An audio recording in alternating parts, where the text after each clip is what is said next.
প্রতিদিন যে মানুষ মরছে আব্বা, ওরা কই যাচ্ছে? ওরা যাচ্ছে কই? ওই কবরে কি হচ্ছে?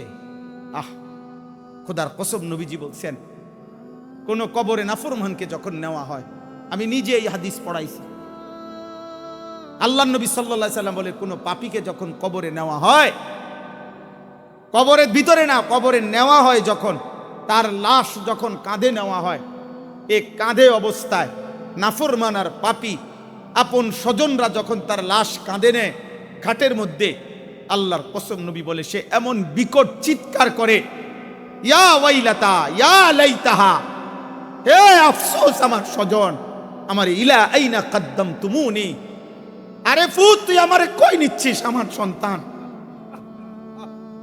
আমার ভাই, তুই আমারে কান্দে নিয়ে ওদিকে নিচ্ছিস কেন? ওনে আমারে মাইরা ফেলবে তো, আমারে কবরে দিস না রে আব্বা, আমারে কবরে দিস না, আমারে তো ফেরেশতা মাইরা ফেলবে, আমারে তো শেষ করে ফেলবে, আমারে দিস না। এইভাবে স্বজন নিজের স্বজন ডাকে যে, কারণ আপন জনরাই তো লাশ কাঁধে নেয়, আপন জনদেরকে ডাক দে, আব্বা এটা করিস না, আব্বা আমারে নিস না ওইদিকে। আল্লাহ নবী বলেন, পৃথিবীর সমস্ত মানুষ যদি একসাথে শুনতো, এক মাঠে দাঁড়াইয়া একত্রে, খোদার কসম নবী বলছে, আদম থেকে ইসরাফিলের ফু পর্যন্ত সমস্ত মানুষ যদি এক মাঠে থেকে একবার জীবনে এই পাপীর চিৎকার একবার শুনতো, আল্লাহ নবী বলেন লাসাইকা, তাহলে সমস্ত মানুষ একসাথে চিৎকার দিয়া বেহুশ হয়ে যায়।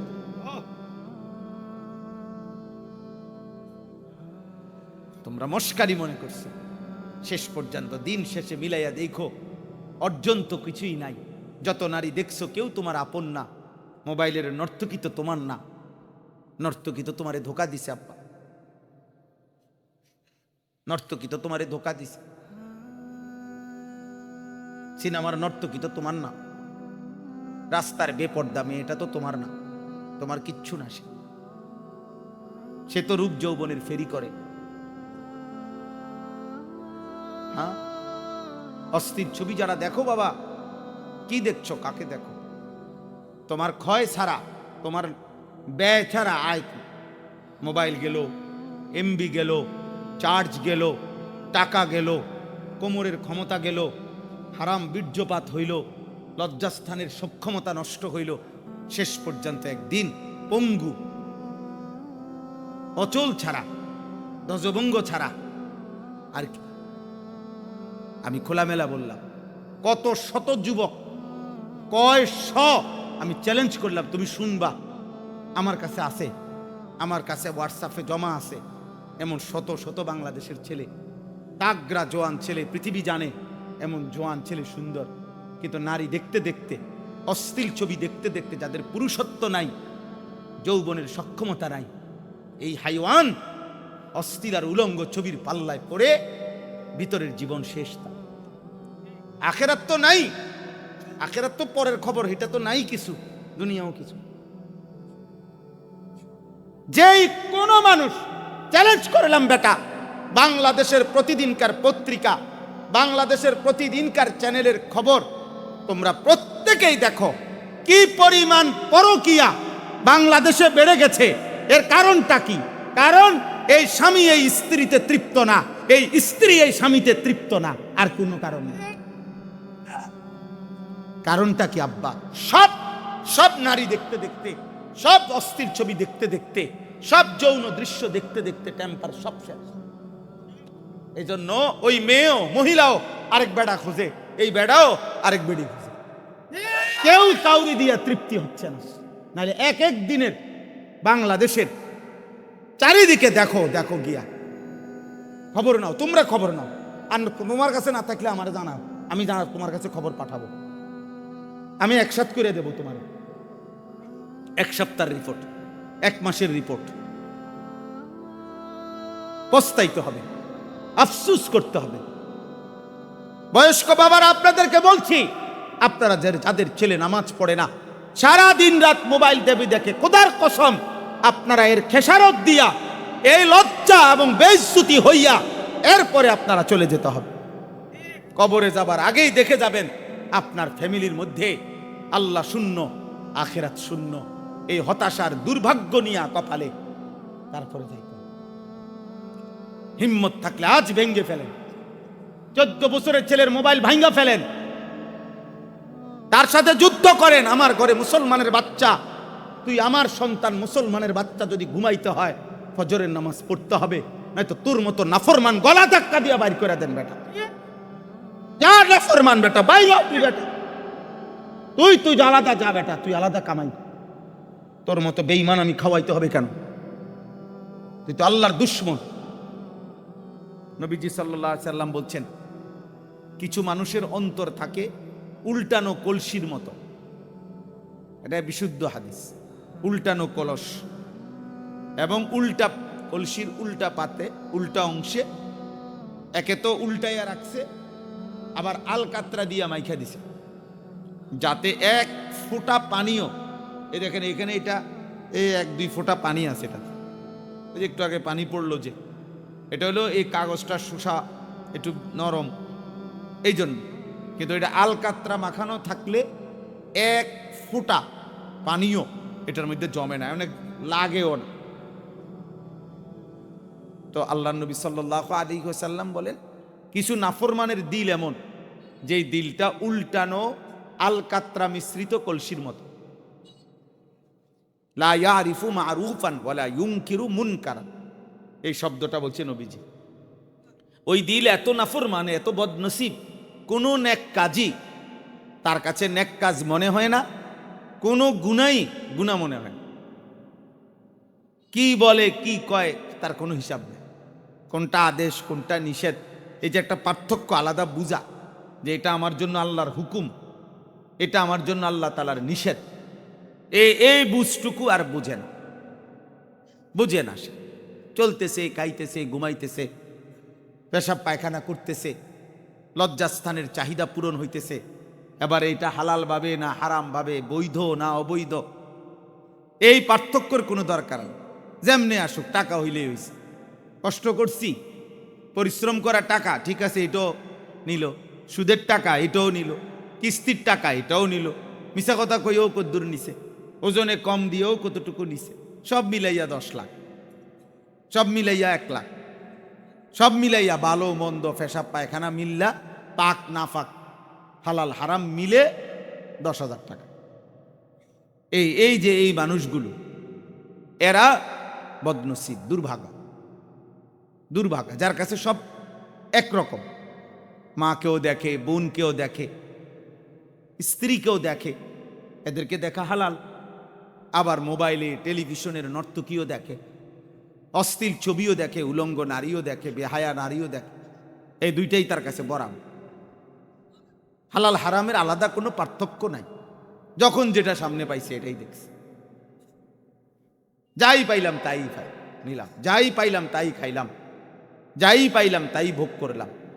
দুনিয়া মানে ভোগ করছি, জীবন মানে উপভোগ, জীবন মানে আব্দুস শাহওয়াত, লজ্জাস্থানের গোলাম। কিছু নাফরমান আছে যার জীবনটা হলো সে মূলত আসলে লজ্জাস্থানের গোলাম, অর্থাৎ তার লজ্জাস্থানের যত চাহিদা এটা পূরণের জন্যই তার জিন্দিগির সারাদিনের আয়োজন। এই মোবাইল টিপতেছে, নারী দেখতেছে, ছবি দেখতেছে, নাটক দেখতেছে, বেপর্দা নারী দেখতেছে, বন্ধুদেরকে নিয়ে নোংরা নারীকে কেন্দ্র করে অসৎ কথাবার্তা বলতেছে, সব কিছুর মাকসাদ কি? ওই লজ্জাস্থানের চাহিদা। এই আব্দুস শাহওয়াত এ মূলত লজ্জাস্থানের গোলাম, এ নিকৃষ্ট গোলাম। এই জন্য এটা বললাম আর কি, দিল এমন বানাইতে নাই, এমন দুর্ভাগা হইতে নাই। কোরআনুল কারীম আল্লাহ তাআলা বলছে, ফাযাক্কির ইন্নামা আনতা মুযাক্কির। নবীজিকে আল্লাহ বলছে, বন্ধু প্রতিনিয়ত আপনি উপদেশ দিতে থাকেন, আর এটা মনে রাখবেন আপনি শুধুই কেবল একজন উপদেশ দানকারী। লাস্তা আলাইহিম বিমুসাইতির, আপনি তাদের উপরে শাসক নন, আপনি কোনো জল্লাদও নন, আপনি কোনো শাসকও নন যে যদি আল্লাহর কথা না মানো, সেজদা এখন না দাও তো কল্লা ফালাই দেবো, ফাঁসি দিয়ে দেবো এখন। আল্লাহ বলছেন, না নবী, আমি আপনাকে এমন বানাই না। আপনাকে কি বানাই নাই? এমন বানাই না। আপনি শুধুই কেবল দিন রাত মেহনতের সাথে আন্তরিকতার সাথে উপদেশ দান করেন। কেউ না মানুক, আপনার সমস্যা নেই, এটা নিয়ে আপনি ঘাবড়াবেন না। আপনি ঘাবড়াবেন না, কেউ না মানুক, একজনও না শুনুক, কোনো সমস্যা নাই। আপনাকে এটা দেখতে বলি না, আমি বলছি আপনাকে বলতেন, আপনাকে বলছি উপদেশ দিতেন। কে কি হবে না হবে, কদ্দুর কি পরিবর্তন হবে সেটা আমি দেখব। ইন আলাইকা ইল্লাল বালাগ, কোরআন শরীফের আয়াত। আল্লাহ বলছে নবী আপনার দায়িত্ব আর কিছুই নয়, শুধুই শতভাগ আমানতদারির সাথে পৌঁছানো। আপনি পুরা হক আদায় করে পূর্ণ পৌঁছাইবার ক্ষেত্রে খামখেয়ালি করবেন না, লুকোচুরি করবেন না। ঠিক যা বলছি তা পুরা বলে।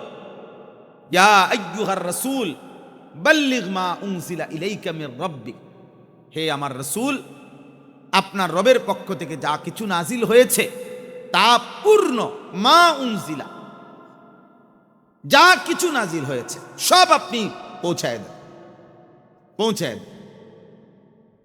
আল্লাহ তাআলা বলছেন। বন্ধু, বিষয়টা আমি দেখব, ইমানদার হবে কে, হবে না কে। কাউকে আপনি 30 বছর বললেও ইমান আনবে না, কাউরে একবার বললেও ইমান আনবে, এটা আমার ফয়সালা। আবু তালেব নবীজি সাল্লাল্লাহু আলাইহি সাল্লামের খেদমত করছে। আবু তালেব নবীজির চাচা, 38 বছর, 38 বছর একটা, কিন্তু ইমান জুটে নাই, মালিকের ফয়সালা ছিল না। আবু বকর সিদ্দিক রাদিয়াল্লাহু তাআলা আনহুকে শুধু একবার নবীজি বলছে, প্রথমবার বলাতেই উনি কালেমা পড়ে মুসলমান হয়েছে, দ্বিতীয়বার বলে নাই, আর একবারই বলছে, একবারই সই, একবারই তিনি ঈমানদার হয়েছে। তাহলে ফয়সালা আসলে কার? কেউ 38 বছর খেদমত করলো নবীজির, আল্লাহ ঈমান দিল না, আর ওই আরেকজন তরবারি নিয়ে যাইতেছে, হত্যা করবে নবীকে, আল্লাহ বলছে আমি হেরে ঈমান দিলাম। আরে কি কর, ওমরকে কেন ঈমান দিলেন? ওমর কি তখন যাচ্ছিলেন নবী সাল্লাল্লাহু আলাইহি সাল্লামকে হত্যা করার জন্য না? তো আল্লাহর ইচ্ছা হয়েছে, তাহলে এই অবস্থায় বুঝি ঈমান দেয়। আর ওই বেটা এত খেদমত করে ঈমান পাইল না। বিষয়টা সব আল্লাহর ফয়সালা। এই জন্য আমরা ঘাবড়াই না, যখন যেটুক সুযোগ পাই বলতে চেষ্টা করি। বলার উদ্দেশ্য এটাই। এ জনপ্রিয়তা দিয়েই বা কি করবো? জনপ্রিয়তা না থাকলেই বা কি সমস্যা? আমি আজকে আলহামদুলিল্লাহ মনে করেন আল্লাহর দয়ায় 22 বছর হয় ওয়াজের বয়ান করি, আল্লাহর রহম। তো আমি তো 22 বছর ধরে এত পরিচিতি ছিল না, বুঝেন নাই কথাটা? আজ থেকে 20 বছর আগে যারা ওয়াজ শুনছে তারা তো আমার নামও জানে না, তা আমি তো এই সময় ওয়াজ করছি। তো আমি তো ওই সময় ভাত তরকারি খাইছি, 3 বেলায় খানা খাইতাম আগেও আমি 3 বেলায় ভাত খাইতাম, সকালে নাস্তা করতাম, দুপুরে ভাত খাইতাম, রাত্রেও ভাত খাই, এখন এইভাবে খাই, বুঝছে? আগেও খাটে ঘুমাইতাম, তাইলে কিচ্ছু আসে যায় না। এই জন্য দোস্ত, এটা জরুরি যে আল্লাহর কথা মনোযোগ দিয়ে শোনা, আখিরাতের কথা মনে পড়া, কবরের কথা মনে পড়া, জাহান্নামের কথা মনে পড়া। আহা, এই দিল যদি মনে পড়ে, আল্লাহ তাআলা বলছেন এই সূরার মধ্যে, কুল হুয়াল্লাযী আনশাআকুম, সূরা মুলক যে সূরা আমি পড়ছি, আল্লাহ তাআলা বলেন, হে নবী বলেন, আল্লাহই তোমাদেরকে সৃষ্টি করেছেন। ওয়া জাআলা লাকুমুস সামআ ওয়াল আবসারা ওয়াল আফইদা, তোমাদের কান, তোমাদের চোখ এবং তোমাদের দিল আল্লাহই দিয়েছেন। জীবনের সবচেয়ে বেশি অর্জন হয় তোমাদের এই 3 জিনিস দ্বারা। অসংখ্য জিনিস তোমরা শিখতে পারো, জানতে পারো, বুঝতে পারো কান দিয়া শুনে। কোটি কোটি জিনিস, অগণিত জিনিস তোমরা এই চোখ দিয়া দেখে বুঝতে পারছ। আর এই অন্তরে তোমাদের হাজার হাজার কোটি কোটি ভাবনা, পরিকল্পনা, প্ল্যান তোমাদের এই অন্তরের মধ্যে আছে। এটা দিয়ে তোমরা প্রস্তুতি নিচ্ছ, বুদ্ধি খাটাইতেছ, প্ল্যান প্রোগ্রাম করতেছ, সব ধীরে ধীরে আমাদের জবানের চাইতে বেশি কথা আমাদের দিলে আছে, ঠিক না? আমরা বলি না যে বেটা সব বলতে পারি নাই, অনেক কথাই বুকে জমা আছে, অনেক কথাই, অনেক ঝড় তুফান ওই কোটা আন্দোলনের সময়, বৈষম্য আন্দোলনের সময়, আমাদের এই যে 24-এর আন্দোলনের সময় একটা স্লোগান ছিল এরকম, বুকের ভিতর অনেক ঝড়, বুক পেতেছি গুলি কর। তার মানে আমাদের অনেক ব্যথা আছে কলিজা। ওই ছেলেরা এটা বুঝাইতে চায় আমরা দীর্ঘদিন যাবৎ বৈষম্যের শিকার, জুলুমের শিকার। আর এই মজলুমরা সব একত্র হওয়াতে জালেম ভাগতে হয়েছে। হ্যাঁ হ্যাঁ, বাস্তব এটাই সহজ হিসাব। অনেক মজলুম একসাথে হয়ে গেছে, ফলে জালেম চলে যেতে হয়েছে। এটাই বাস্তব। এই প্রতিবারই ইতিহাস এভাবে ঘুরে ঘুরে আসে। যখনই জালেম সীমা লঙ্ঘন করে, মজলুমের আহাজারিতে জালেম ধ্বংস হয়েছে। সময় নেয় আর কি, কখনো কারো জন্য 20 বছর, কারো জন্য 200 বছর, কারো বেলায় 40 বছর, কারো বেলায় 400 বছর। সময় নেয় এতটুকু, সময়ের ব্যবধান হয়, কিন্তু জুলুমের ধ্বংসই হয়। জুলুমের কি হয়? পাপী লজ্জিতই হয়, নাফরমান ঘৃণিতই হয়, সময়ে ব্যবধান হয়। আজকে হয়তো তোমার ব্যাপারে কেউ টের পায়নি, বাকি টের পাবেই।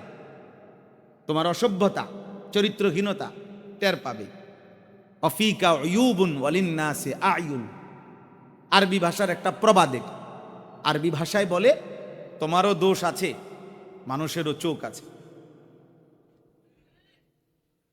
বলে যে মনে রাখো, তোমারও দোষ আছে, মানুষেরও কি আছে। হ্যাঁ, মানুষ ঠিকই দেখে, মানুষ ঠিকই মন্তব্য করে, মানুষ যা বুঝার সব বুঝে। কে বেয়াদব কে মুআদ্দাব সবই বোঝে। মানুষ জুনায়েদ বাগদাদির চোর কয় না, চোরের জুনায়েদ বাগদাদি কয় না। তাহলে কাজে তুমি লম্পট নারী দেখবা, ছবি দেখবা, মোবাইলে অস্থির দৃশ্য দেখবা, আর মানুষ তোমাকে ভদ্র বলবে না। মানুষ কি চিরা খায় নাকি?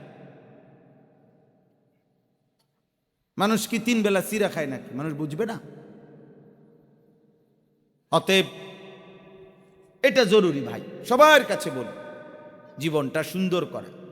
আমি তাড়াহুড়ার জন্য চেষ্টা করি। মাওলানা সাহেব আরো কি বলতে চাইছে, হয়তো আর একটু কিছু বলবে আমগো কথা, আমি এই জন্য বলতেও দেই না, হাত দিয়ে থামাই দিছি। বাকি কোরআনুল কালাম তেলাওয়াত তো শোনা দরকার। এই জন্য আবার কোরআন তেলাওয়াতের সময় উনি মাইক দিতে চাইছে, ওনারা আবার ধমক দিছে যে ভাই তো কোরআনুল কারীম তেলাওয়াত এ তো অনেক দাম, উনি যদি 1 ঘন্টাও তেলাওয়াত করে ওইটার দাম বেশি। আমার মতো 1 কোটি বক্তা কোরআনুল কারীমের তেলাওয়াতের সামনে 2 পয়সারও বেল নেই। কথা বোঝেন নাই? এই জন্য ওইটা থামানোর কোনো সুযোগ নাই। তো আল্লাহর কোরআনুল কারীম তো সবচেয়ে শ্রেষ্ঠ। নবী সাল্লাল্লাহু আলাইহি সাল্লাম এক সাহাবীকে বলছেন, হযরত উসাইদ ইবনে হুযায়র রাদিয়াল্লাহু তাআলা আনহু, ওনাকে বলছেন নবীজি, ওয়ালাউ ক্বারা'তা লা আসবাহতা ইয়ারাহান নাস। মানে এক সাহাবী শেষ রাত্রে ওনার ছোট্ট ঘরে, কুড়ে ঘরে আল্লাহর কোরআন তেলাওয়াত করতেছিলেন তাহাজ্জুদ নামাজ। তো কোটি কোটি ফেরেশতা ওনার ঘরের উঠানে, এরকম উঠানের মধ্যে পুরা উঠানটা আলোকিত করে অন্ধকারকে ফেরেশতারা নামছে আসছে আল্লাহর কোরআন শুনতে। তো উনি ওনার ঘোড়াটাকে বাইরে নিয়ে বাঁধ দিতে গেছে, গিয়া দেখে ওনার উঠানটা আলোয় আলোকিত, চারিদিকে অন্যান্য সব জায়গায় অন্ধকার, কিন্তু ওনার উঠান যেটুকু এটুকু আলো আর আলো, অগণিত আলো। সকালবেলা তিনি নবীজির কাছে বলছে, ইয়া রাসূলুল্লাহ, গভীর রাতে আমি আল্লাহর কোরআন পড়তেছিলাম, তো এরই মধ্যে আমার ঘোড়াটা নড়াচড়া করছিল, আমি এই জন্য ঘোড়াটা তেলাওয়াত বন্ধ করে বাইরে ঘোড়াটা বাঁধ দিয়ে আসতে গেছি। বাহিরে বাঁধতে আসতে ঘর থেকে দেখি আমার উঠানটা আলোয় আলোয় ভরপুর অবস্থায় ছিল। এই তখন নবীজি কথাটা বলছে, ওয়ালাউ ক্বারা'তা লা আসবাহতা ইয়ারাহান নাস। হায় সাহাবী, কি করলা, তুমি থামলা কেন? আহা, যদি তুমি আজকের ভোর পর্যন্ত, আলো উঠা পর্যন্ত আল্লাহর কোরআন তেলাওয়াত করতা, তাইলে কোটি কোটি তিলকাল মালাইকাতু, তারা ফেরেশতা ছিল, তারা তোমার কোরআনুল কারীম শুনতেছিল। আমরা সবাই, তুমি যদি তেলাওয়াত চালু রাখতা, আমরাও সবাই এই কোটি কোটি ফেরেশতা দেখতে পেতাম, সব মানুষ দেখতে পেত। ইয়ারাহান নাস, লোকেরা দেখতে পেত আজকে সকালে যে জমিনের এক মখলুক আল্লাহর বান্দা কোরআন পড়ছে, আর আসমানের ফেরেশতারা শুনতেছে। হ্যাঁ, যে ঘরে কোরআনুল কারীম তেলাওয়াত হয়, আল্লাহ নবী সাল্লাল্লাহু আলাইহি সাল্লাম বলছে শয়তান সেখান থেকে তৎক্ষণাৎ দূরে সরে যায়। কেন এত গুনাহ হয়? কোরআনুল কারীম তেলাওয়াত নাই যে। মা বাবা ছেলে মেয়ে নাতি দাদি কারো জবানে তো আল্লাহর কোরআন নেই। এই জন্য ঘরের মধ্যে সবার চেহারা সুরত শুধু শুধু ফাঁকি ঝুঁকি, পাপের চিহ্ন। প্রত্যেকে প্রত্যেকের সুবিধা মতো গুনাহ করে। বাপে বাপের সমবয়সীদের সাথে গুনাহ করে, মা মার সমবয়সীদের সাথে গুনাহ করে, জিয়ে জিয়ের সমবয়সীদের সাথে গুনাহ করে, ফুতে ফুতের সমবয়সীদের সাথে গুনাহ করে। প্রত্যেকেই যার যার গ্রুপ বাছাই করে নিয়েছে, যার যে সমবয়সী নিয়া গুনাহ করছে। বুড়া মিয়া আরো 5-6 জন বুড়া লইয়া এই যে বিড়ি খাইতেছে, অনেক ওনার তালে আছে। মহিলা পাশের ঘরের 3-4 ঘরের ভাবিদেরকে নিয়ে বেহুদা গল্প করতেছে, বেহুদা কাহিনী বলতেছে, একটা 3 পিসের ঘটনা কইতেছে, এটা সবাই শুনতেছে, এটার উপরে আবার কথা বলতেছে। আহা, অথচ প্রত্যেকের গায়েই জামা আছে, প্রত্যেকেরই এগুলো আছে, বেহুদা বলতেছে। অথচ আল্লাহ নবী সাল্লাল্লাহু আলাইহি সাল্লাম বলছে লা তাজআলু বুয়ুতাকুম মাকাবির, তোমরা তোমাদের ঘরগুলো কবরস্থান বানাইও না, কবরস্থান বানিয়ে ফেলো না। ফা ইন্না শাইতানা ইয়ানফুরু মিনাল বাইতিল্লাযী তুকরাউ ফীহি সূরাতুল বাকারা, যেই ঘরে সূরা বাকারা তেলাওয়াত করা হয়, নবীজি বলেন তৎক্ষণাৎ ওই ঘর থেকে শয়তান দূরে সরে যায়। কোরআনুল কারীম তেলাওয়াত করলে শয়তান সরে যায়। আব্বা, তোমাদের অনেক ছেলে আছো মাশাআল্লাহ, সবার কাছে বলি, যতক্ষণ পর্যন্ত আল্লাহ না চিনবা, রসুল না চিনবা, আল্লাহর কোরআন ধরতে না পারবা, ততক্ষণ জিন্দিগি সুন্দর হবে না, সুন্দর হবে না। এই সারাক্ষণই মন চাইবে, যতই বলি কাফের মুশরিকদেরটাই ভাল লাগবে, কারণ তুমি তো ঈমান আমল হওয়ার জন্য জাত পাথেও আপনি তো সেটা গ্রহণই করেন। আপনি পানির গ্লাস নিয়ে বইয়া থাকলে তো চায়ের মজা পাবেন না, আপনাকে তো চা পাতা চিনি পানি মিশাইতে হবে, মিশাইতে হবে। অতএব আমি তো আমার জীবনে সেজদা মিশাইতে হবে, আল্লাহর কোরআন পড়তে হবে, নাই তো আমার মধ্যে আখিরাতের কথা মনে পড়বে কেমন?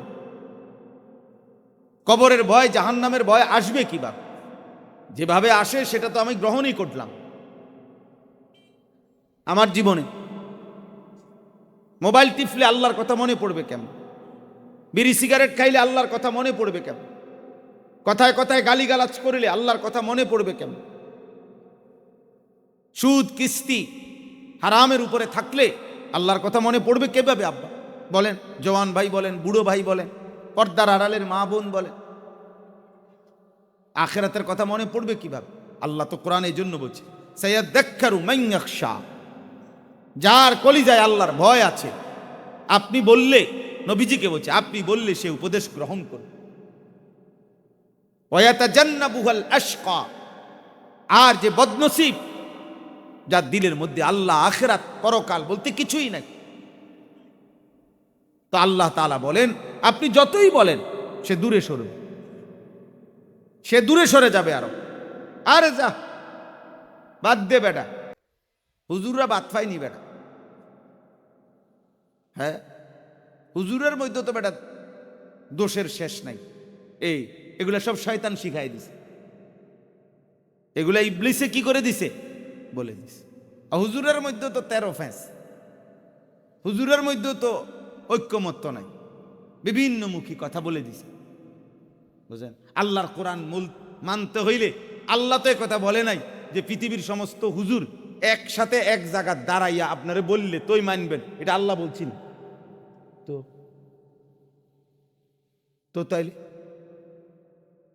অতএব আমি এতটুকু কথা প্রথম মনে করাইলাম, আমাদের প্রত্যেকের আন্তরিকতা থাকা দরকার। এই ওয়াজ না শুধু, সব সময় আল্লাহর কথার প্রতি, কোরআনের প্রতি মনোযোগ না থাকলে, আগ্রহ না থাকলে, দিল না থাকলে দোস্ত হবে না। ইন্না ফি যালিকা লাযিকরা লিমান কানা লাহু কলবুন আও আলকাস সামআ ওয়া হুয়া শাহীদ। আল্লাহ তাআলা বলে, নিশ্চয়ই এই কোরআনের মধ্যে তার জন্য উপদেশ রয়েছে যে তিন জিনিস একত্র করে: অন্তর, কান এবং চোখ। শাহীদ মানে উপস্থিত, যে সশরীরে উপস্থিত। তো উপস্থিত মানে যে তার চোখ খোলা সামনে। আল্লাহ তাআলা বলেন, দিল মানে অন্তর, কান এবং চোখ, এই তিন জিনিস যে একত্র করবে আমার কোরআন, তার জন্য উপদেশ আছে, তার জন্য উপদেশ আছে। কোরআনুল করিম, কোরআন সুন্নাহর ইলম। আমরা ছোটবেলায় মাদ্রাসায় পড়ছি, জু গায়রাতিন, খুব আত্মসম্মানওয়ালা। ওই তো বাংলা অঙ্ক ইংরেজি বইয়ের মতো না পড়া। কোরআন সুন্নাহর ইলম জানতেন কারো কাছে ধরা দেন, জানতেন কারো কাছে ধরা দেন। লা ইউতিকা বা'দাহু হাত্তা তু'তিয়াহু কুল্লাক। আমরা ছোটবেলায়, এটা আরবি ভাষার গুরুত্বপূর্ণ কিতাবের কথা, যে তুমি যদি কোরআন সুন্নাহর ইলমের জন্য নিজেকে পুরা সঁপে দাও, উৎসর্গ করে দাও, বিলীন করে দাও, তাহলে ইলম তোমাকে কিছু দেবে। কোরআন সুন্নাহ কিছুটা ধরা দিবে, নিজেকে পুরা সঁপে দিন। এই আমি এখন একটা ছোট্ট মাদ্রাসায় এশার নামাজ পড়ছি, ঢুকছি, একটা ছোট্ট একটু কথা বলছি 5 মিনিট এশার নামাজ পড়তে গিয়ে। তো এই করে এটাই বলছি, শুধু এক কথা, যে আব্বা আশা আজীবন দোয়া করবা, আল্লাহ যেন তোমারে মৃত্যু পর্যন্ত কোরআন সুন্নাহর ইলমের রাস্তায় রাখে। এক পড়লাম, পড়াইলাম, শিখলাম, শিখাইলাম, এমনিই যেন চলে। কারণ ইলমের এই রাস্তায় মৃত্যু পর্যন্ত কেউ যদি থাকে, খোদার কসম নবীজি বলছে মৃত্যু হবেই, জান্নাত শুরু হয়। যে পথ ইলমের, কোরআন সুন্নাহর, ওই পথ জান্নাতের। ভিন্ন রাস্তা বদলাইতে হবে, এক রাস্তা, এক রাস্তা। আমি এই জন্য অনেক সময় বললাম যে মাদ্রাসা বৃত্তি দিয়েই জান্নাতের রাস্তা। জান্নাতের রাস্তা কোরআন দিয়া, মাদ্রাসার ভিতরে দিয়া, বাজারের ভিতরে দিয়া না, চা দোয়ানের ভিতরে দিয়া না, কোরআন সুন্নাহর যেখানে চর্চা হয় ওর ভিতরে দিয়েই কি জান্নাতের রাস্তা। এ পথেই জান্নাত। যে পথে আল্লাহ, যে পথে রসুল, যে পথে সুন্নাহ, যে পথে কোরআন, এ পথেই জান্নাত। এজন্য দোস্ত, সহজ কথা আমরা সবাই বলি, স্পষ্ট মনে রাখবে, আমরা যারা মাদ্রাসায় পড়ছি আমাদের তো গন্তব্য আখিরাত। এই জন্য আমরা এখানের হিসাব কিতাব মিলাই না। দুনিয়া আমাগরে মূল্যায়ন করে না করে নাই, আমাদের সামাজিক মর্যাদা আছে না নাই, আমাদেরকে জেনারেল শিক্ষিতরা সম্মান করে না করে না, আমাদেরকে সরকার মূল্যায়ন করছে না করে নাই, আন্তর্জাতিক বিশ্ব আমাদেরকে মূল্যায়ন করে না না করে, কিচ্ছু না। আমি তো আমার অর্জন জ্ঞান আমি এই জন্য নেই নাই তো আব্বা, আমি নিছি আখিরাতের জন্য। তো আমি এনে থাইমা গেলে তো হবে না। এজন্য হাদিসের মধ্যে আছে, নবীজি সাল্লাল্লাহু আলাইহি সাল্লাম দোয়া করতেন, আল্লাহুম্মা লা তাজআলিদ দুনিয়া আকবারা হাম্মিনা। আল্লাহ আমারে এমন বানাইয়েন না যে দুনিয়াই আমার প্রধান একমাত্র পেরেশানি, আমার দুনিয়া নিয়া, এরকম আমার জীবন বানাইয়েন। ওয়ালা মাবলাগা ইলমিনা, আল্লাহ আমার জ্ঞানের শিখার চূড়ান্ত প্রাপ্তি শুধু দুনিয়া এমন বানাইয়েন। ওয়ালা গায়াতা রাগাবাতিনা, আল্লাহ আমার জীবনের স্বপ্ন, ইচ্ছা, আকাঙ্ক্ষা, পরিকল্পনা, আশা সবকিছুই শুধু দুনিয়া সাজানো, এরম বানাইয়েন। নবীজি দোয়া, আল্লাহ আমি যেন এখানে থেমে না যাই, আমি তো থামবো আখিরাতে, আমি তো থামবো আল্লাহর সামনে, আমি তো থামবো মিজানের সামনে, আমি তো থামবো ফুলসিরাতের সামনে, আমার চূড়ান্ত থামবো জান্নাতে। কোথায়? জান্নাত। এজন্য একজনই বুঝে, একজনকেই বললাম। আল্লাহ তাআলা আমাদেরকে বলছেন যে বান্দা গোটা পৃথিবী ঘোরো, তামাম জমিন ঘোরো, কোনো সমস্যা নাই, কিন্তু তোমাকে ফিরতে হবে আখিরাতে, আল্লাহর কাছে। এটা মনে রেখো, এ কথা ভুলে যেও না। এ কথা ভুললে আর জীবন থাকে না, এ কথা ভুললে আর মানুষ থাকে না, হাইওয়ান হয়, জানোয়ার হয়। যে গন্তব্য চেনে না সে জানোয়ার। জানোয়ারের কোনো গন্তব্য নেই। কোনো গরু জানে না তার শেষ ঠিকানা কোথায়। কোনো ছাগল জানে না তার শেষ গন্তব্য কোথায়। কোনো কুত্তা জানে না তার গন্তব্য কোথায়। কিন্তু ইমানদার জানে আমার গন্তব্য জান্নাত। এই জন্য যে গন্তব্য চেনে না, এক দিক দিয়া খায়, আরেক দিক দিয়া পায়খানা করে, এক দিক দিয়া নারীর অশ্লীল ছবি দেখে, আরেক দিক দিয়া লজ্জাস্থানের চাহিদা পূরণ করে, এই যে জন্তু জানোয়ারের আখলাক, এটা তো মানুষের জীবন না। এজন্য আমাকে ফিরতে হবে আল্লাহর কাছে। এই কথাটাই আল্লাহ এখানে বলছে। সূরা মুলক 29 নম্বর পারা, 67 নম্বর সূরা। অনেক ফজিলতপূর্ণ একটি সূরা কোরআনুল কারীমের। এই সূরার মধ্যে মোট 30টা আয়াত আছে। এখান থেকে মাঝখান দিয়া 15 নম্বর আয়াত থেকে আমি পড়ছি। আল্লাহ তাআলা বলেন, হুয়াল্লাযী জাআলা লাকুমুল আরদা যালুলান। বান্দা শোনো, আমি আল্লাহ এই গোটা পৃথিবীর সবটা জমিন, মাটি আমি আল্লাহই তোমাদের অধীন, ব্যবহারের উপযোগী আমি করে দিয়েছি। এই জমিন, এই মাটি আমনে কোনসে আমরা যদি জিজ্ঞাসা করি যে আপনি তো বলবেন যে এটা প্লাস্টিক দিয়া বানাইছে, এটা কাগজ দিয়া বানাইছে, এটা যন্ত্রাংশ দিয়া বানাইছে, কিন্তু মাটি কি দিয়া বানাইছে? তো মাটি সব বলে মাটি দিয়া হয়েছে, তো মাটি বানাইছে কি দিয়া? তো এটা তো কোনো না। আল্লাহ বলেন, ঠিক যা উপাদান দিয়ে আমার প্রতিটা বান্দা ইসরাফিলের ফু পর্যন্ত এই মাটি ব্যবহার করতে পারবে, ওই রকম যোগ্যতা, গুণাগুণ, উপাদান দিয়েই আমি আল্লাহ মাটিকে বানাইছি। এমন বানাই নাই যে পানি বানায় ফেলছি তাইলে মাটি থাকবে কই।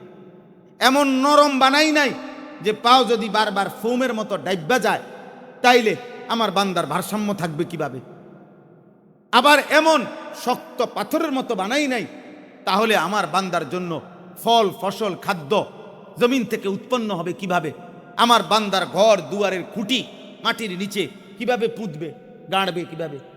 আল্লাহ বলেন, অতএব তার যাবতীয় প্রয়োজন পূরণ হবে যেই গুণাগুণ থাকলে মাটিতে, যেই যোগ্যতা থাকলে, ওই রকম গুণাগুণ, যোগ্যতা, ওই রকম বৈশিষ্ট্য দিয়েই আমি আল্লাহ মাটিকে, জমিনকে তোমাদের অধীনস্থ করে দিয়েছি।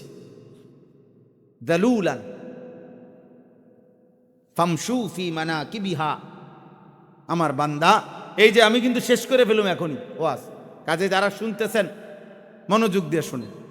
আল্লাহ তাআলা বলতেছেন, অতএব হে আমার বান্দা, জমিন পুরাটা কিন্তু আমি তোমাদের অধীন করেছি। আজ এই জমিনে কি সুন্দর বসতে পারছো। আলাম নাজআলিল আরদা মিহাদা। আল্লাহ বলে, বলো না বান্দা, এই জমিন আমি কি বিছানা বানাই নাই? এই যে মাটির বিছানা আমরা এখন কতটা সুন্দরভাবে এতগুলো মানুষ বসতে পারছি। এটা যদি খাট দিয়া সিস্টেম করণ লাগতো অনেক পেরেশানি হইল। এটা যদি সবার জন্য চেয়ার দিয়া সিস্টেম করতে হইতো অনেক ব্যয়বহুল হইল। ব্যয়বহুল হবে না? এতগুলো মানুষের জন্য যদি চেয়ার দিতে হয় অনেক খরচ বেশি হবে কিনা? সবার জন্য খাট চকি যদি দিতে হয় ব্যয়বহুল হবে কিনা? আল্লাহ বলেন, এমন সুন্দর মাটি বিছানা করে দিয়েছি যে তোমরা আরামসে সবাই বসতে পারছো। এমন সুন্দর জমিন, যে জমিনে প্রতিবার ফসল উঠবার পরে আবার চাষ করলে নতুন ফসলের নতুন উৎপন্ন হওয়ার উপযোগী করে দিচ্ছি। সব আমি করছি। বা ফামশু ফি মানাকিবিহা। অতএব তুমি আমার এই জমিনের, আমার এই পৃথিবীর, আমার এই মাটির যেখানে মন চায় সবটা তোমার জন্য দিলাম। তোমার যেই কোথাও মন চায় তুমি ভ্রমণ করো, তুমি হাঁটো, তুমি ঘোরাফেরা করো, তুমি চলাফেরা করো। তুমি দেশে থাকো, মন চাচ্ছে বিদেশ, যাও বিদেশে যাও। গ্রামে থাকো নয়তো শহরে থাকো, আপনজনের কাছে থাকো, অন্যের কাছে থাকো, যেখানেই যাও বান্দা, কোনো অসুবিধা নাই। আমি নিষেধ করছি না, কারণ গোটা জমিন আমার, সবটা জমিন আমি তোমার জন্য দিলাম। অকুলু মির রিজকিহি। এবং আমি আল্লাহর দেওয়া রিজিক সব তোমাদের জন্য। এই আসমান, এই জমিন, এই চন্দ্র, সূর্য, গ্রহ, নক্ষত্র, খাদ্য, ফসল, ফুল, ফল, স্ত্রী, সন্তান, জায়গা, জমি, অর্থ, রোজগার, উপার্জন, এ সব কিছু রিজিক। সব কিছু, শুধু বাত্রে কি বলে না, রিজিক বলে। এক মানুষ দুনিয়ার হায়াতে আল্লাহর পক্ষ থেকে যা কিছু পাচ্ছে সব রিজিক। স্ত্রী, এটাও রিজিক। ছেলে মেয়ে, এটাও রিজিক। আলো বাতাস, এটাও কি রিজিক। সব রিজিক আমাদের। মানে আমরা দুনিয়ার হায়াতে যা পাচ্ছি সব রিজিক। আল্লাহ বলেন ওয়াকুলু মির রিজকিহি, তোমরা সবাই আমার দেওয়া রিজিক থেকে খাও, ভোগ করো, ব্যবহার করো, কোনো অসুবিধা নেই। জমিন তোমাকে দিলাম তোমার অধীন করে, তুমি জমিনের যেখানে মন চায় সেখানেই বসবাস করো, চলাচল করো, তুমি যেখানে মন চায় যাও। আমার দেওয়া রিজিক সব আমার রিজিক তুমি তালাশ করো, বক্ষণ করো, তোমাকে অনুমতি দিলাম। শুধু আল্লাহ বলে বান্দা তুমি খাও কিংবা ঘুমাও, হাঁটো কিংবা চলো, ঘরে কিংবা বাইরে থাকো, দেশে কিংবা বিদেশে থাকো, শহরে কিংবা গ্রামে থাকো, রাতে কিংবা দিনে থাকো, একাকী কিংবা সবার মাঝে থাকো, সর্বাবস্থায় আমার জমিনের মধ্যে থাইকা শুধু একটা কথা মনে রাখবা, ওয়া ইলাইহিন নুশুর, আমি আল্লাহর কাছে ফিরতে হবে। থাকতে থাকতে যদি 1000 বছরও থাকো তারপরও ফিরতে হবে। আমা হুয়া বিমুজাহজিহি মিনাল আযাবি আন ইউআম্মার। কোরআন কারীমে আছে প্রত্যেক পাপী নাফরমান মনে মনে কল্পনা করে, হায় যদি 1000 বছর হায়াত পাইতাম। আল্লাহ বলে আচ্ছা ধরে নাও, দিলাম, ধরে নাও তোমাকে দিলাম আমি বান্দা 1000 বছর, কিন্তু তুমি শুধু বলো তো 1000 বছর পরে হলেও তোমাকে কবর, মৃত্যু এবং নাফরমানির শাস্তি, আযাব, সেটার থেকে তুমি তোমাকে মুক্ত করতে পারবা কিনা, সেটার থেকে তুমি তোমাকে ফেরাইতে পারবে? বলে আপনি এটা বলতে পারবেন না যে হুজুর আর 5টা বছর যদি হায়াত পাই তাহলে আল্লাহর রহমতে যেমনে গুছাইতে আসি, আশা করি 5টা বছর আর সুযোগ পাইলে আজরাইলের আব্বাও আমার কাছে আসতে পারবে না, এমন ব্যবস্থাপনা আছে কি কারো কাছে? তাইলে আল্লাহ তাআলা বলে বান্দা ওয়া ইলাইহিন নুশুর, শুধু এই কথা মনে রেখো তোমাকে ফিরতে হবে। ওয়া ইলাইহি তুরজাউন, আল্লাহর কাছেই তোমাদেরকে ফিরতে হবে। ওয়া ইলাইহি তুহশারুন, আল্লাহর কাছেই তোমাদেরকে জমা হইতে হবে। ওয়া ইলাইহিল মাসির, আল্লাহর কাছেই তোমাদের প্রত্যাবর্তন। এভাবে বহু আয়াত আছে কোরআন, বহু আয়াত। আমরা ঘুম থেকে জাগলে দোয়া পড়ি, আলহামদুলিল্লাহিল্লাযী আহইয়ানা বাদামা আমাতানা ওয়া ইলাইহিন নুশুর। অর্থ হইল আল্লাহ প্রত্যেকবার এই ঘুমাইলাম আমি তো মরেই গেছিলাম, কারণ মানুষের প্রত্যেক ঘুমের সময় আল্লাহ তাআলা তার রুহু দেহ থেকে আলাদা করে ফেলে। এটা কোরআন শরীফের আয়াত, সূরা জুমার 24 নম্বর পারায় আছে, প্রত্যেক বান্দা মৃত্যুর সময়, ঘুমের সময় যতবার ঘুমায় ততবার তার রুহু তার দেহ থেকে, দেখেন মুসলমানের সন্তান কয় বছর বয়স? 80 বছর। তাইলে 8 থেকে 10 বছর বয়সী যেই সন্তানের হাতে 2টা বড় মোবাইল দিছে যেই অভিভাবক, ওই 2 অভিভাবক এরা 100 জালেম। যদি মা হয় ওই মা জালেম, যদি বাবা হয় ওই বাপ জালেম জালেম জালেম। এই জালেম সন্তান নষ্ট করে দিল। কোনো মাদ্রাসা কোনো সন্তান নষ্ট করে নাই, কোনো মক্তব কোনো সন্তান নষ্ট করে নাই, কোনো মসজিদের ইমাম কোনো সন্তান নষ্ট করে নাই, কোনো মাদ্রাসার ওস্তাদ কোনোদিন নষ্ট করে নাই। গাফেল খামখেয়ালি অভিভাবক আজকে লক্ষ লক্ষ ছেলে। আমি এখন এদিক দিয়ে আমরা আসতেছিলাম, আমাদের সবুজ মাস্টার আতাউর রহমান সবুজ মাস্টার, যিনি আমারে দাওয়াত দিছে, উনি সহ গাড়িতে বসা, উনি সামনে বসা, পুরাটা রাস্তা বলতেছে, বারবার উনি বলতেছে হুজুর দেখেন প্রতিটা মোড়ে প্রতি 5 হাত মোড়ে রাস্তার 2 পাশে ছেলেরা 7 জন 10 জন মোবাইল টিপতেছে। আহা, কোথায় মা, কোথায় বাবা, কোথায় অভিভাবক, কোথায় আল্লাহ, কোথায় রসুল? কে বানাইলেন, কোত্থেকে আসলো, কোথায় যাবে? ঘুমাবে কার ঘরে গিয়া? মা কোথায়, বাবা কোথায়? কেউ কি জিজ্ঞেস করবে না আব্বা ছিলা কোথায়, এশার নামাজ পড়ছো কোথায়? মাগরিবের নামাজ পড়েছো কোথায়? আহা বদ, অনেক ছেলে তোমাদের, আমি সবসময় বলি রে আব্বা, অনেক ছেলে তোমাদের জীবনের একটা বড় দুর্ভাগ্য, একজন ভালো অভিভাবক পাও নাই, কেউ টেনে ধরে নাই। 365 দিনে খোদার এক বছরে একদিনও ফজরের নামাজ পড়লা না, আহা বদনসিব। এমন একটা মা তোর কপালে জুটলো না যে তোকে উঠাইবে, এমন একটা বাপ চোটে নাই। 365 দিনে কেউ তোমারে আল্লাহ চিনাই দিবে, আখেরাত মনে করাই দিবে, এমন একটা মানুষ জোটে নাই।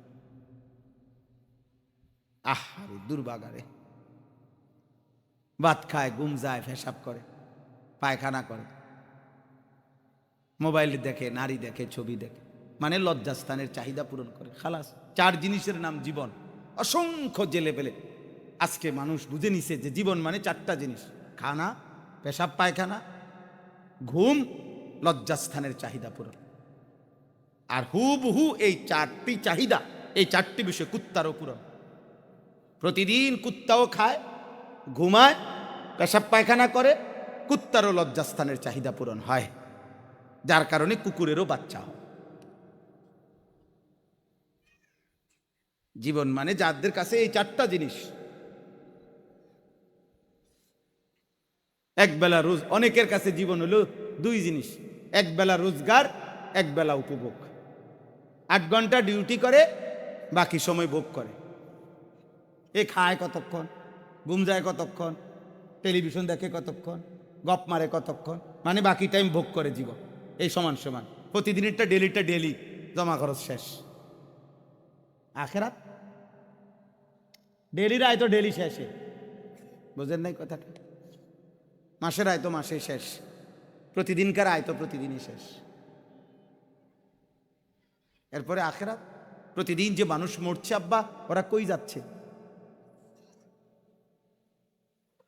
ওরা যাচ্ছে কই? ওই কবরে কি হচ্ছে? খোদার কসম, নবীজি বলছেন, কোন কবরে নাফরমানকে যখন নেওয়া হয়, আমি নিজে এই হাদিস পড়াইছি, আল্লাহর নবী সাল্লাল্লাহু আলাইহি সাল্লাম বলে, কোন পাপীকে যখন কবরে নেওয়া হয়, কবরের ভিতরে না, কবরে নেওয়া হয় যখন, তার লাশ যখন কাঁধে নেওয়া হয়, এই কাঁধে অবস্থায় নাফরমান আর পাপী আপন স্বজনরা যখন তার লাশ কাঁধে নেয় খাটের মধ্যে, আল্লাহর কসম নবী বলে, সে এমন বিকট চিৎকার করে, ইয়া ওয়াইলাতা ইয়া লাইতাহা, হে আফসোস আমার স্বজন, আমার ইলা আইনা কদ্দামতুমুনি, আরে ফুত, তুই আমারে কই নিচ্ছিস? আমার সন্তান, আমার ভাই, তুই আমারে কান্দে নিয়ে ওদিকে নিচ্ছিস কেন? ওনে আমারে মাইরা ফেলবে তো, আমারে কবরে দিস না রে আব্বা, আমারে কবরে দিস না, আমারে তো ফেরেশতা মাইরা ফেলবে, আমারে তো শেষ করে ফেলবে, আমারে দিস না। এইভাবে স্বজন নিজের স্বজনরা ডাকে যে, কারণ আপন জনরাই তো লাশ কাঁধে নেয়, আপন জনদেরকে ডাক দে, আব্বা এটা করিস না, আব্বা আমারে নিস না ওইদিকে। আল্লাহ নবী বলেন, পৃথিবীর সমস্ত মানুষ যদি একসাথে শুনতো, এক মাঠে দাঁড়াইয়া একত্রে, খোদার কসম নবী বলছে, আদম থেকে ইসরাফিলের ফু পর্যন্ত সমস্ত মানুষ যদি এক মাঠে থেকে একবার জীবনে এই পাপীর চিৎকার একবার শুনতো, আল্লাহ নবী বলেন লাসাইকা, তাহলে সমস্ত মানুষ একসাথে চিৎকার দিয়া বেহুশ হয়ে যায়।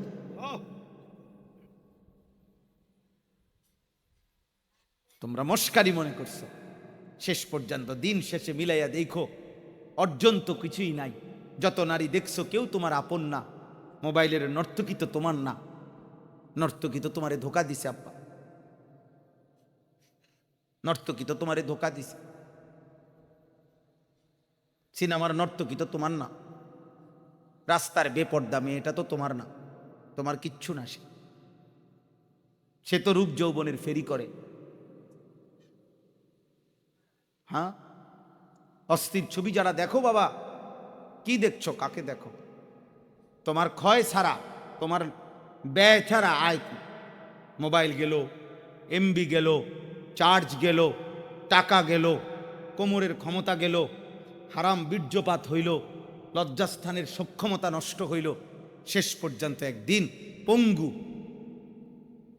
অচল ছাড়া, ধ্বজভঙ্গ ছাড়া আর কি। আমি খোলামেলা বললাম, কত শত যুবক, কয় শ, আমি চ্যালেঞ্জ করলাম, তুমি শুনবা, আমার কাছে আছে, আমার কাছে হোয়াটসঅ্যাপে জমা আছে, এমন শত শত বাংলাদেশের ছেলে, তাগরা জোয়ান ছেলে, পৃথিবী জানে এমন জোয়ান ছেলে, সুন্দর, কিন্তু নারী দেখতে দেখতে, অশ্লীল ছবি দেখতে দেখতে, যাদের পুরুষত্ব নাই, যৌবনের সক্ষমতা নাই, এই হাইওয়ান অশ্লীল আর উলঙ্গ ছবির পাল্লায় পড়ে ভিতরের জীবন শেষ। তা আখেরাত তো নাই, আখেরাত তো পরের খবর, এটা তো নাই কিছু, দুনিয়াও কিছু। যেই কোনো মানুষ, চ্যালেঞ্জ করলাম বেটা, বাংলাদেশের প্রতিদিনকার পত্রিকা, বাংলাদেশের প্রতিদিনকার চ্যানেলের খবর তোমরা প্রত্যেকেই দেখো, কি পরিমাণ পরকীয়া বাংলাদেশে বেড়ে গেছে। এর কারণটা কি? কারণ এই স্বামী এই স্ত্রীতে তৃপ্ত না, এই স্ত্রী এই স্বামীতে তৃপ্ত না, আর কোনো কারণ নেই। কারণটা কি আব্বা? সব সব নারী দেখতে দেখতে, সব অস্থির ছবি দেখতে দেখতে, সব যৌন দৃশ্য দেখতে দেখতে টেম্পার সব শেষ। এই জন্য ওই মেয়েও, মহিলাও আরেক বেড়া খুঁজে, এই বেড়াও আরেক বেড়ি খুঁজে, কেউ কাউরি দিয়া তৃপ্তি হচ্ছে না। নাহলে এক এক দিনের বাংলাদেশের চারিদিকে দেখো, দেখো গিয়া খবর নাও, তোমরা খবর নাও, আর তোমার কাছে না থাকলে আমার জানাও, আমি জানা তোমার কাছে খবর পাঠাবো, আমি একসাথ করে দেব তোমার, এক সপ্তাহের রিপোর্ট, এক মাসের রিপোর্ট। পস্তাইতে হবে, আফসুস করতে হবে। বয়স্ক বাবারা, আপনাদেরকে বলছি, আপনারা যাদের ছেলে নামাজ পড়ে না, সারা দিন রাত মোবাইল টিভি দেখে, খোদার কসম আপনারা এর খেসারত দিয়া, এই লজ্জা এবং বেইজ্জতি হইয়া এরপরে আপনারা চলে যেতে হবে। কবরে যাবার আগেই দেখে যাবেন আপনার ফ্যামিলির মধ্যে আল্লাহ শূন্য, আখিরাত শূন্য, এই হতাশার দুর্ভাগ্য নিয়া কপালে, তারপরে যাইতে হবে। হিম্মত থাকলে আজ ভেঙ্গে ফেলেন, 14 বছরের ছেলের মোবাইল ভাঙ্গা ফেলেন, তার সাথে যুদ্ধ করেন। আমার ঘরে মুসলমানের বাচ্চা, তুই আমার সন্তান মুসলমানের বাচ্চা, যদি ঘুমাইতে হয় ফজরের নামাজ পড়তে হবে, নয়তো তোর মতো নাফরমান গলা ধাক্কা দিয়া বাইর করে দেন বেটা, যা নাফরমান বেটা, বাইর হ তুই বেটা, তুই আলাদা যা বেটা, তুই আলাদা কামাই, তোর মতো বেঈমান আমি খাওয়াইতে হবে কেন? তুই তো আল্লাহর দুশ্মন। সেদিন এক অভিভাবক কাঁদা দিছে, একজন অভিভাবক আমার কাছে আইসা বলছে, হুজুর আশ্চর্য, আপনার সর্বোচ্চ 12 থেকে 13 বছর হবে, আপন ঘর থেকে 2 লক্ষ টাকা চুরি করে নিয়ে গেছে গা, নিয়া 60টা মোবাইল কিনছে। আহা, ওই বাপটা অজরে কাঁদছে। বলো আব্বা। এক ফার্নিচার দোকানদার, উনি বলছে, হুজুর আমার 2.5 লক্ষ টাকা কষ্ট করে জমানো টাকা, আমি নতুন মাল উঠামু, আমার ফুতে আমার ক্যাশের টাকাগুলা নিয়া 3 দিনে অনলাইনে জুয়া খেললা। আমিও এখন কাঁদি, আমার ফুতেও কাঁদে। আমার জীবনের হুজুর আর কিচ্ছু নাই, পুঁজি নাই, আমি 2.5 লাখ টাকা, একটা গরিব মানুষের 2.5 লাখ টাকার পুঁজি কি ছোটখাটো বিষয়?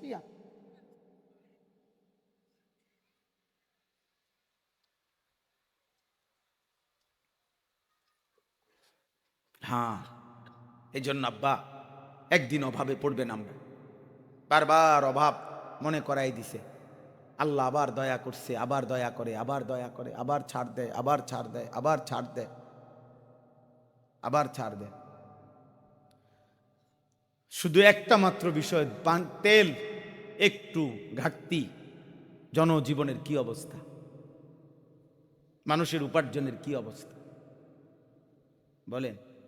কত মানুষের উপার্জন, আমি তো প্রায় বলছি যে কত ভাবছি, ঢাকা শহরে হাজার হাজার ছেলে এখন ইদানিংকালে, যারা মোটর সাইকেল দিয়া উপার্জন করে প্রতিদিন, মানে মোটর সাইকেল দিয়ে তাদের কামাই, হ্যাঁ ওভার পাঠাও এগুলা দিয়া, তাইলে এই ছেলেগুলোর ফ্যামিলি চলে, বউ বাচ্চা চলে। অনেকে আশা ভরসা করে শহরে বাসা লইছে, ছোট্ট বউ বাচ্চা নিয়ে চলতেছে, এই ছোট ইনকামটা দিয়া মার মুখে হাসি ফুটে, তাহলে এরা যদি 15 দিন তেল না পায়, তার ফ্যামিলি চলবে কিভাবে? আর আমাদের ছেলে পেলেদের চেহারা দেখলে বোঝা যায় অসভ্য, এমন অসভ্য যে পৃথিবীতে দুর্ভিক্ষ আসুক, মহামারী আসুক, আমার উপরে যদি আসমানও ভাঙ্গা পড়ে হুজুর, আমি আমার নারী নর্তকী মোবাইল ছবি দেখা থেকে এক সুতা নড়ব না। আল্লাহরে বলেন আপনারা হুজুররা যদি বলিয়া আল্লাহরে আমগো মাথার উপরেও যদি আযাব দেয়, আমি আল্লাহরে সেজদা দেব না, দেবই না। আপনি আরো কইলো দিতাম, আমি নামাজ পড়তাম না। সাফ কথা। এই হলো তোমাদের অধিকাংশ ছেলের কলিজার ভিতরে, তোমরা এমন শক্ত অবস্থান নিয়ে নিচ্ছ, মানে আল্লাহর সাথে, যে আল্লাহকে চ্যালেঞ্জ ঘোষণা করে দিলা আর কি, যে আপনারে দেখায় দেব, সেজদা আপনাকে দেব না। আপনি কি করতে পারেন?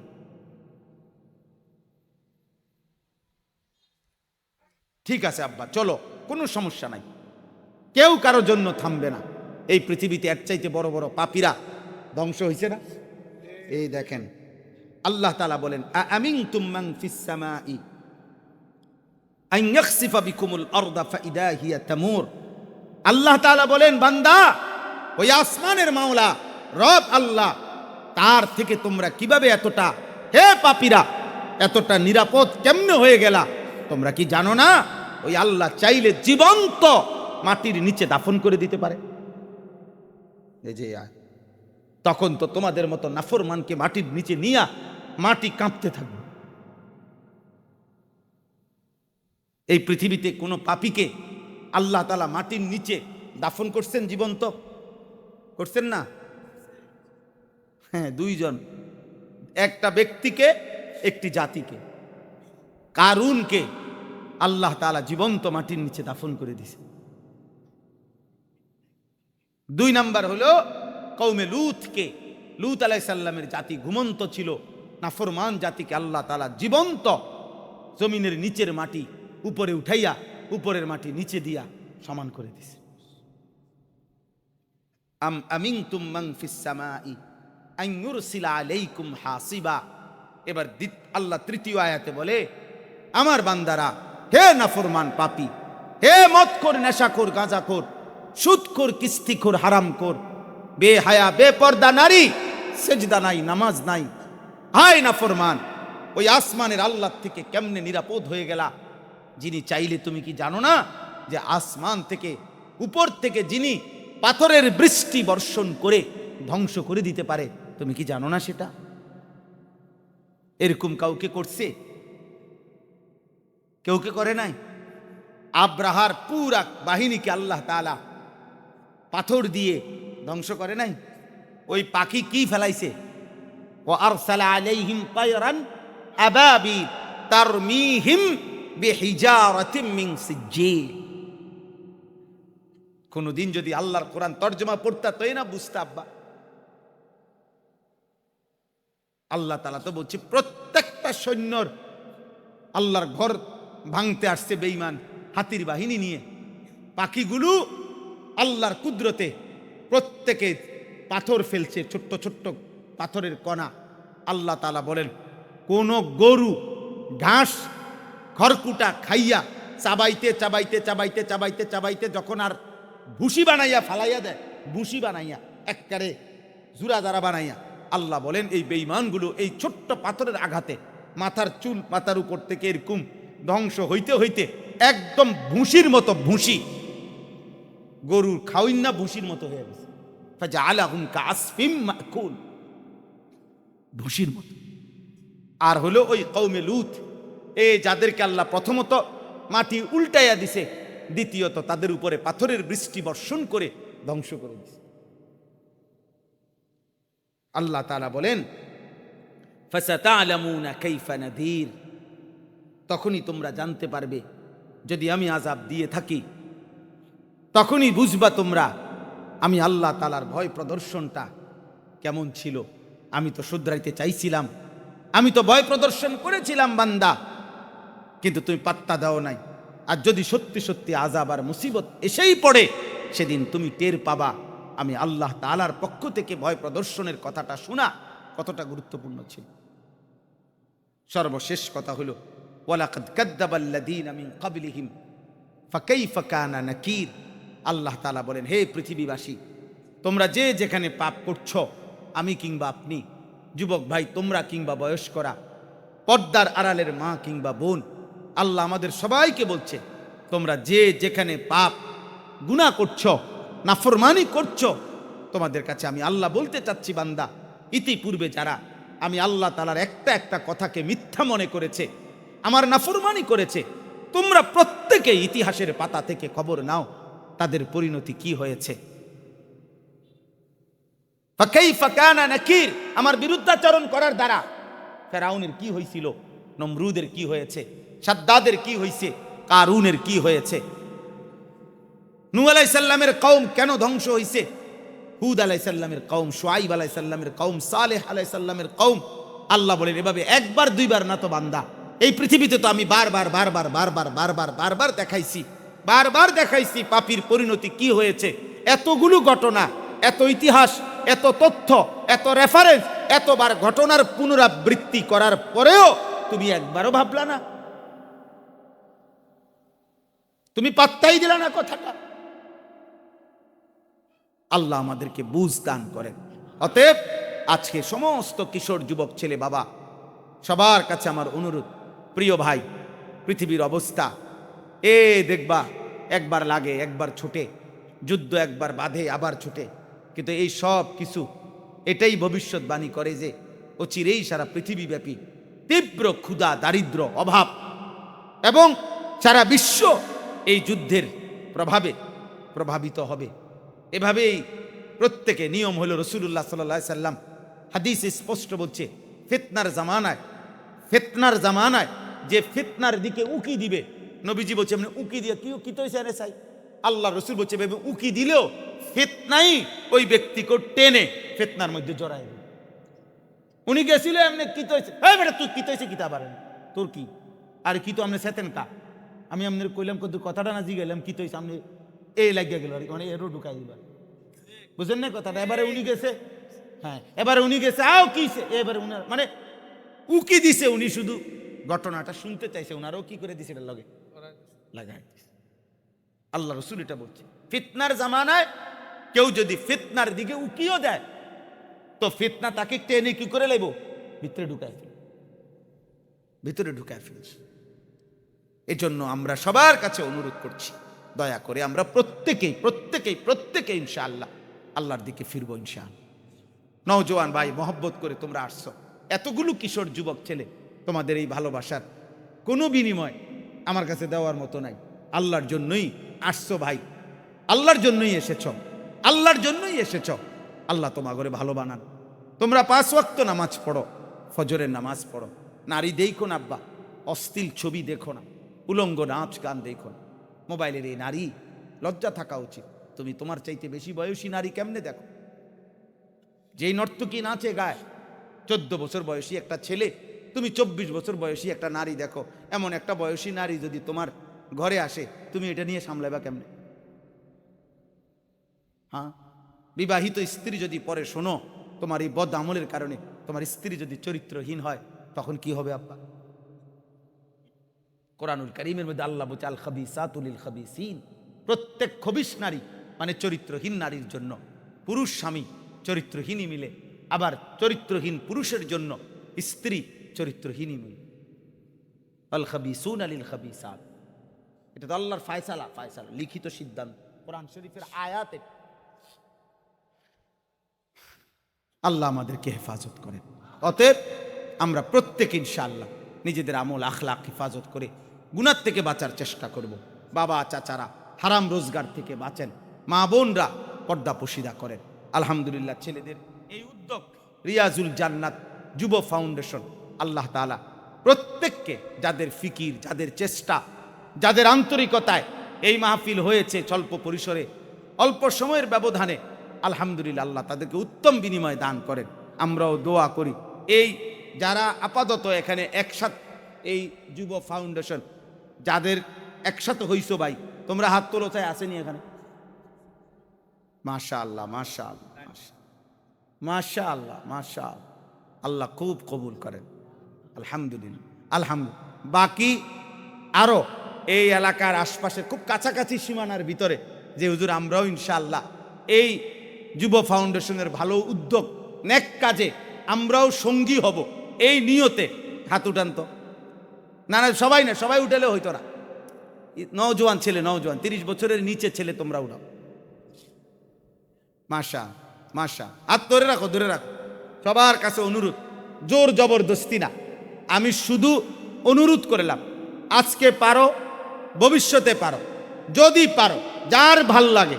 তো আমার একটা অনুরোধ, ছোট্ট অনুরোধ, প্রত্যেকে এই ফাউন্ডেশনে 100টা করে টাকা জমা দিও ভালো কাজের জন্য। যে ভাই আমি 100টা টাকা দিছি আপনাদের এই ভালো কাজে। পারবো না আমরা ইনশাআল্লাহ? সবাই পারবো কিনা ইনশাআল্লাহ? হাত নাম। দিলেও আলহামদুলিল্লাহ। তুমি যদি মনে করো এমনি উঠাইছি দিতাম না, কোনো অসুবিধা নাই। তোমার মতো 2-1 বেড়ায় না দিলে দিন আটকাইতো না। কত মসজিদে কতজনে দেয় না, মসজিদ শেষ পর্যন্ত হয়। তাই নিয়ে মাতবুরি করছে যে হ্যাঁ জিঙ্গেছি নি আমার ঠিক মতো, আর থোন আপনার জিঙ্গানি আপনি বাদ দেন, আপনি বইয়ে বইয়ে বন খান। হ্যাঁ বহুত জনে আপনার এই সমাজের সারা দেশে এরম আছে, এবার ওই সাদোয়ারে বইয়া বইয়া এ গুসায় হিংসায় মসজিদের কাম সাইতলা শেষ। এবারে বনে খায়, এবারে বনে। একটা কথা জিঙ্গানি না, আর দরকার নাই, সাত ডালাই হয়ে গেছে চাষা, আর জিঙ্গানি কি দরকার? আপনি বন খান, আপনি বইয়ে বইয়ে বিরিয়ে খান। এই জন্য মূল্যায়ন দিয়ে আপনি করবেন কি? আমার আখেরাতে না দরকার? কথা বলেন না কেন? আমার সওয়াব দরকার, ব্যাপ আমার নেকি দরকার, আমার নেকি দরকার। সবাই শুনলেই কি, না শুনলেই কি, সবাই দেখলেই কি, না দেখলেই কি। আল্লাহ তাআলা আমাদেরকে তৌফিক দান করে। আমরা সবাই প্রত্যেকের কাছে আজকে পারলে আজকে দিবেন। আজকে তোমরা যারা ভাই, যারা মূল স্বেচ্ছাসেবক, যারা আয়োজক, তোমরা একটু হাঁটো, এই 2 মিনিট নামো, দ্রুত নামো। এখন যাদের কাছে আছে দেন 100 টাকা, 100 টাকা কম হইলেও কম দিয়েন, অসুবিধা নাই। আর যারা পরে দিবেন পরে দিয়ে শরীক হইলেন আর কি। বাকি আপনাদের কাছে আমার আদেশ যে আপনারা নেক কাজে এই টাকা অবশ্যই ব্যয় করবেন। আল্লাহ তৌফিক দান করেন। দেন।